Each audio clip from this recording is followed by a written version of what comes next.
Hello and welcome to this example video of adding and subtracting polynomials.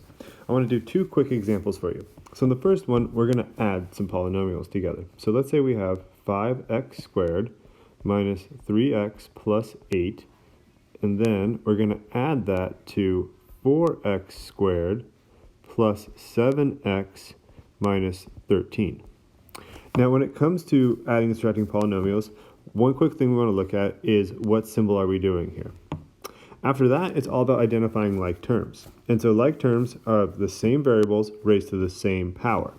And so what I'm seeing is that we have an x squared term, we have an x term, and then we have just a number. Now, I like to either circle them, triangle them, square them, underline them, so that way I remember which one is which. Now, I'm adding these together, so I just have to work within these different groups. So, for example, I have 5x squared and 4x squared, and I'm going to add them to get 9x squared. And then I'll look at my x term. I have negative 3x, and I'm adding 7x. That's going to leave me with 4x.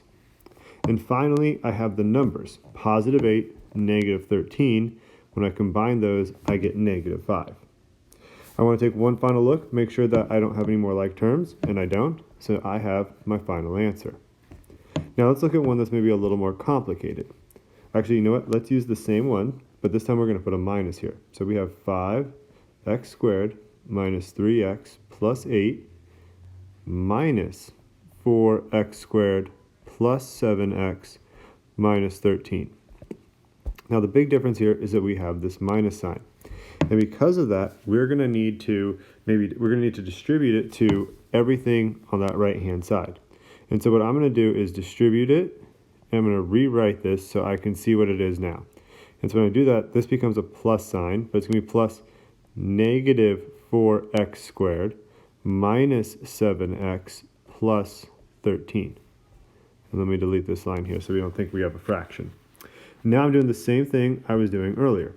I have some like terms that I just need to match up. So I have my x squareds, I have my x's, and I have my numbers. And so I'll combine them. 5x squared plus negative 4x squared is just going to be regular x squared. Negative 3x squared, negative 3x squared, there we go, minus 7x, sorry, negative 3x minus 7x is going to be negative, come on, work with me here, negative 10x, there we go. And then 8 plus 13 is going to be 21. And there we go. That's how we add and subtract polynomials.